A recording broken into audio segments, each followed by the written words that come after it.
Okay, here we go now. Power to be thankful. Power to be thankful. The power to be brave. Power to be brave. Power to lend a helping Power hand. to lend a helping hand. To live forever, you know we can. Live forever, you know we can. Power. Everybody's talking about his power. Look up, look down, look all around, and you will see his power. He's got the Power. Everybody's talking about his power. Look up, look down, look all around, and you will see his power. Look up, look down, look all around, and you will see his power. Yeah. Look up, look down, look all around, and you will see his power. Kidsbridge kids, welcome back. This is week 4 of our Power Lab. You just heard the song, The Power. And if you imagine that you've heard it before, you're right. We heard that song in week 1. But it's so good and it shows us all the PowerPoints that I thought we'd listen to it again. Well, we are still in our laboratory. We're going to meet Professor Helen again. We're going to do some more experiments today. But before that, we need to recap what we've learned so far. So in our Power Lab, we've learned 3 different things so far. In week 1, we learned that we have the power to be thankful. In week 2, we learned that we have the power to help others. In week 3, last week, we learned that we have the power to be brave. And today, we will learn that we have the power to live forever. That sounds crazy, right? Well, I can't wait to find out more in our laboratory today just about that, because that is kind of blowing my mind. But maybe our power verse will help us understand. It is right behind me. It is out of John 14:19, and it says this: since I live, and that's not me, that's Jesus saying, since I live, you also will live. That gives a little clue, but I think I still have to do some more digging about this verse and about the power to live forever. Gosh, I wish Professor Helen was here to help me with all of this. Hi, Miss Claudia. Hey, you're here. How are you? Oh, good. I heard my name, and I heard about the topic you were talking about. Yep. Um, You mean the topic that Jesus gives us the power to live forever? Yep, that's the one. And it made me think of one of my discoveries. Ooh. It is called the Live Forever formula. And wait, let me find it. I'm pretty sure I have it right here in my lab pocket. Oh, here it is. Right here. That's it? Yep, this is it. I see. And you can live forever. Oh, God. Don't get it on me. You can live forever by just drinking that? Of course. But Professor Helen, would you want to? Of course. Drink this? Yeah. It's No. I don't mean that. I mean, do you really want to live forever? Let's think about this. All your friends, all your family, everybody you hang out with, if you live forever, at some point, if they believe in Jesus, they would go to heaven to be with him. But you would still be stuck on earth forever and ever and ever and ever. I would have no one to play ping pong with or build molecules with other scientists. I would be all alone. Oh, no. Don't cry, Professor Helen. That is not what we're talking about today. What we're talking about today is not sad at all. Because when we hear Jesus gives us the power to live forever, we don't mean here on earth. We mean in heaven with Jesus. I mean, living on earth would be super boring and sad. So, what you're saying, Miss Claudia, is that I don't really need this bottle here? If I love and know Jesus, I'll live forever with him in heaven? Yeah, you don't need that, exactly. Smells like Kool-Aid. Well, actually it is. I didn't have time to make the actual live forever formula, but this was pretty close, so I just thought I'd bring something from my lunch. Well, now, if you'll excuse me, I'm off to discover a French dip on sourdough bread. I'll see you next time. Okay, bye, Professor Helen. Whew, man. Professor Helen and I have been learning so much about the power of Jesus in this laboratory. Today, I have a really cool experiment for you. It includes this cups right here. But before we can find out, I would love for you to listen to a story. It is a kind of sad story, but I would love for you to listen to it. It's out of the Storybook Bible. If you have the Jesus Storybook Bible, you can look for the story that says The Sun Stops Shining. And after you listen to the video, I will be back. The sun stops shining. "So you're a king, are you?" the Roman soldiers jeered. "Oh, then you'll need a crown and a robe." They gave Jesus a crown made out of thorns and put a purple robe on him and pretended to bow down to him. "Oh, your majesty," they said. Then they whipped him and spat on him. They didn't understand this was the Prince of Life, the King of heaven and earth, who had come to rescue them. The soldiers made him a sign, "Our King," and nailed it to a wooden cross. They walked up a hill outside the city. Jesus carried the cross on his back. Jesus had never done anything wrong, but they were going to kill him the way criminals were killed. They nailed Jesus to the cross. "Father, forgive them," Jesus gasped. "They don't understand what they're doing." "You say you've come to rescue us," people shouted. "You can't even rescue yourself." But they were wrong. Jesus could have rescued himself. A legion of angels would have flown to his side if he'd called. "If you were really the Son of God, you could just climb down off that cross," they said. And of course they were right. Jesus could have just climbed down. Actually, he could have just said a word and made it all stop, like when he healed that little girl and stilled the storm and fed 5,000 people. But Jesus stayed. You see, they didn't understand. It wasn't the nails that kept Jesus there. It was love. "Papa!" Jesus cried, frantically searching the sky. "Papa! Where are you?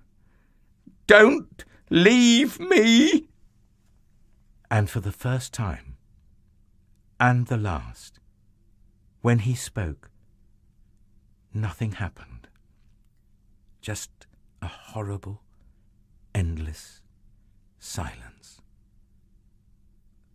God didn't answer. He turned away from his boy. Tears rolled down Jesus' face, the face of the one who would wipe away every tear from every eye. Even though it was midday, a dreadful darkness covered the face of the world. The sun could not shine. The earth trembled and quaked. The great mountains shook. Rocks split in two until it seemed that the whole world would break. The creation itself would tear apart. The full force of the storm of God's fierce anger at sin was coming down on his own Son instead of his people. It was the only way God could destroy sin and not destroy his children, whose hearts were filled with sin. Then Jesus shouted out in a loud voice, "It is finished!" And it was. He had done it. Jesus had rescued the whole world. "Father," Jesus cried, "I give you my life." And with a great sigh, he let himself die.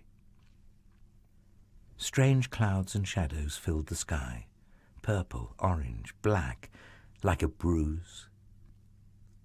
Jesus' friends gently carried Jesus. They laid Jesus in a new tomb carved out of rock. How could Jesus die? What had gone wrong? What did it mean? They didn't know anything anymore, except they did know that their hearts were breaking. "Ah, that's the end of Jesus," the leaders said. But just to be sure, they sent strong soldiers to guard the tomb. They hauled a huge stone in front of the door to the tomb so that no one could get in or out. I was just coming back from lunch and I saw the video that you just showed. That's so sad. It is sad, but you know that wasn't the end of the story, right? God had this great story planned from the very, very beginning, a master plan of a story. Do you want to see a cool experiment that tells the whole story from the very beginning? Of course, I love experiments. Awesome! Okay, so I have this magic pitcher of magic water. Can you see? I see Anything that. wrong with this pitcher? Nothing. It looks Anything perfectly wrong? drinkable. Kids, anything wrong? Well, let's see. Perfect. Anything wrong with these cups here? Nope, the cups look Yep. good. Okay. I think we're good to go. Let's see. The story begins in the Garden of Eden. You all heard who lived in the Garden of Eden? Yes, it was Adam and Eve. And Adam and Eve lived a super perfect life with God right there, talking with him, walking with him, being with him, until one day they disobeyed God. And the disobeying started something like a barrier between them and God. Everything went wrong. Suddenly, on that day, it was almost like darkness came over the world. Sin, which was in Adam and Eve's heart, did something dark. It separated God from Adam and Eve. Sin is breaking the law of God, and the punishment for that is death. Separation from God forever. So that water in that first cup represents the sin you and I and all of us have in our heart. So sad, but the story doesn't end here because God had a plan from the very beginning. When all this happened, he had the plan to send his one and only son, Jesus, to earth so he could pay for the penalty of my sin and of Miss Helen's sin and of your sin. He died on a cross and shed his blood for us on that cross. That day, the sin that was there was paid for. That's just what we read in our story, right? Well, the story said that we just heard said that the stone that they rolled in front of the tomb was so heavy that nobody could go in or out. But guess what? The day Jesus rose from the dead, the tomb was empty. And through Jesus' amazing act of love for us, now our hearts become what? Look, they become washed clean. There's no more darkness. There's no more sin. The blood of Jesus washed it all away. We're not separated from God anymore. We're free from sin and the penalty of it. Isn't that an amazing story? Well, the story still doesn't end, because when we accept that we are sinful and we say sorry and we accept the blood of Jesus to cleanse us and make us pure and clean and righteous, then we're called Christians and we get to do something just like the grass and the flowers do. Look, like green grass grows. Oh, we can grow. We can grow in Jesus and in God and all that is to know. And finally, and this is the best, God has a promise for us. If this whole story is true and we believe in that whole story, he has the promise for us to live forever. He tells us that he will take us to heaven where the streets are golden and his glory shines like the sun, just like this yellow water. In heaven, we will live forever with God, and there will be no pain, no darkness, no sin, no tears, no nothing. We can live with Jesus forever. All we need to say is yes. Yes to Jesus, and yes to the sacrifice that he had done for us on the cross. We all get to be part of Jesus' master plan, God's master plan, and we all have the power to live forever. Wow, that is awesome, Miss Claudia. You're a pretty good scientist yourself.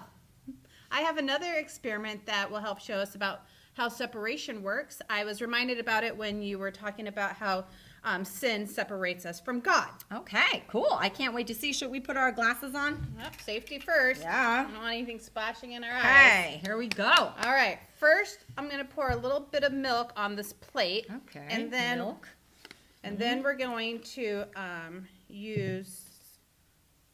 put a couple drops of food coloring on here.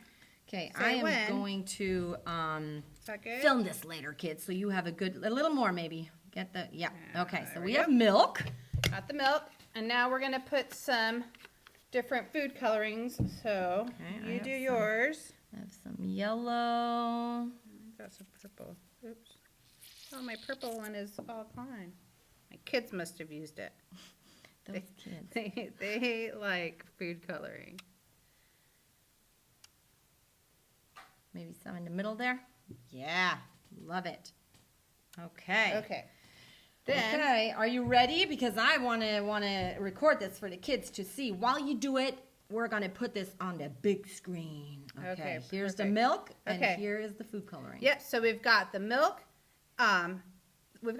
which is water and fat, and the food coloring and the water when they are going to mix together, but the food coloring doesn't mix with the fat molecules. Watch what happens when we add this dish soap.